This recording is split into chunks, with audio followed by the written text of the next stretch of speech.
ஆனால் என்னுடைய தயக்கம் உன்னை என்கிட்ட தள்ளியே வச்சிருந்துச்சு. மச்சான், இந்நேரம் நம்மலாம் ஒரே காலேஜில் இருந்தா நல்லா இருந்திருக்கும்ல? என்ன நல்லா இருக்கும்? ஒரே காலேஜாக இருந்தா இந்நேரம் ஒருத்தருக்கு ஒருத்தர் பார்த்துருப்போம். அப்படின்ற வை ஈச்சிருப்பேன்.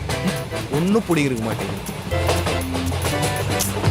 டேய், அவன் எனக்கு கண்டு கூட மாட்டேங்கிறாடா. அப்புறம் எப்படி அவகிட்ட போய் பேசுறது? அதுதான் நானும் சொல்றேன். அந்த பொண்ணு தான் உன்னை கண்டுக்கலையே, போய் வேற ஏதோ பொண்ணை பாரு. அதை விட்டு ஏன் உயிராங்க? டேய், பின்ன இப்படியே பின்னாடி சுத்திருந்தா எப்போதான்டா லவ் சொல்ல போற? அது ஏன்னே தெரியலடா. அவகிட்ட பேசணும்னு போகும்போது ஒரு மாதிரி தயக்கமா இருக்கு. நீ இப்படியே தயங்கி நின்றுன்னு வச்சுக்கோ, நாளைக்கு வந்து எவனாவது உஷார் பண்ணிட்டு போயினே இருப்பான். அப்பா பாரு மச்சான், அவகிட்ட போய் லவ் ப்ரப்போஸ் பண்ண சொல்லடா. அட்லீஸ்ட் அவகிட்ட போய் ஹாய் பாய் எப்படி இருக்கீங்க அது வச்சு தானே பேச சொன்னேன். அதுவும் நீ பேசலன்னா நான் என்னடா பண்ணுவேன்? இதை வேற சும்மா என்ன வந்து பண்றது? சரி சரி பேசுறேன். பேசுறேன்னா எப்போ போய் பேசுவேன்? இப்போ போய் பேசுவேன். இப்போ சும்மாறா. இன்னொரு நாள் பேசுறேன்டா. சும்மாறா. நீ எந்த நான் பேசுறேன்.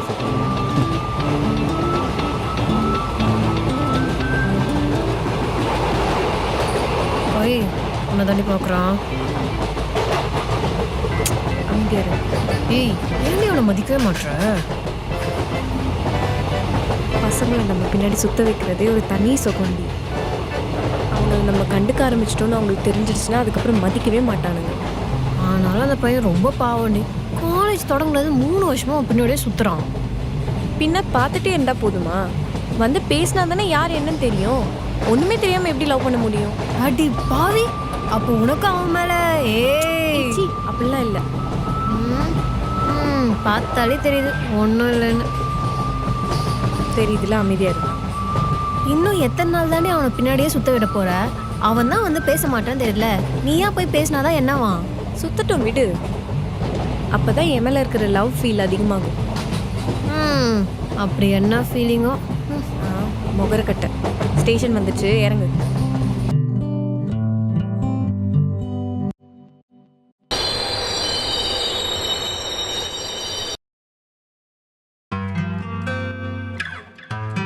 இன்னும் எத்தனை நாள் தான்டா இப்படியே பார்த்துனே இருப்ப? எப்போதான்டா லவ் சொல்ல போற? நீ லவ் பண்ணி பாடுறா, தெரியும். அதனால தான் நான் லவ்வே பண்ணல. ஏண்டா லவ் சொல்றதுக்கு இத்தனை நாளா தயங்கின்னு இருக்க? அதுக்கு ஒரு வழி இருக்குது கிட்ட. என்ன சொல்றேன்.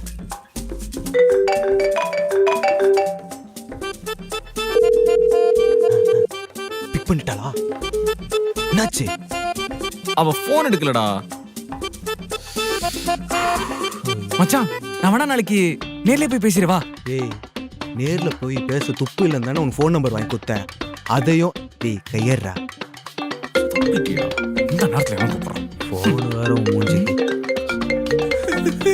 கவிடா, காமா டீ ஏன்டா அட்டெண்ட் பண்ண? பேசுறா. ஏய் பேசுறா. ஹலோ,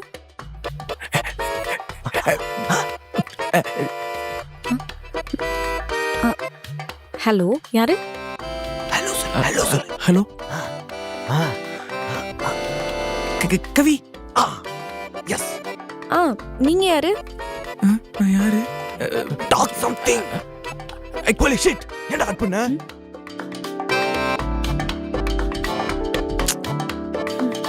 ஏன்டா கட் பண்ண? போன்லயாச்சும் லவ் சொல்லி தொலை வேண்டியதானடா. உன்னெல்லாம் வச்சுக்கின்னு டேய், அவ குரலை கேட்டோன்னே எனக்கு வார்த்தையே வரடா. எதுவுமே பேச முடியலடா என்னால. மச்சான், திரும்ப திரும்ப என்னால சொல்ல முடியாது. லவ்வ கூட கரெக்டான டைம்ல சொன்னாதான் சக்சஸ் ஆகும். அந்த மூமெண்ட்டை மிஸ் பண்ணேன்னு வச்சுக்கேன், லைஃப்ல திரும்ப கிடைக்கவே கிடைக்காது. சொல்லிட்டேன், பாத்துக்க. மச்சான், நான் வேணா பேசாம நாளைக்கு கிரீட்டிங் கார்டு கொடுத்து ப்ரப்போஸ் பண்ணிட்டா? பழைய ஐடியா தான் இருந்தாலும் மூஞ்சி கரெக்டா இருக்கும். கொடுத்து ப்ரப்போஸ் பண்ணு. தேங்க்ஸ் மச்சான். இன்னும் 90ல வாழ்ந்துன்னு இருக்கிறாங்க இவங்க. சூப்பர், நாளைக்கு கிளக்கும். சூப்பர் கலக்குவோமா? ஐயோ, இன்னும் பைத்தியத்துக்குலாம் ஃப்ரெண்டா வச்சு சுத்தினு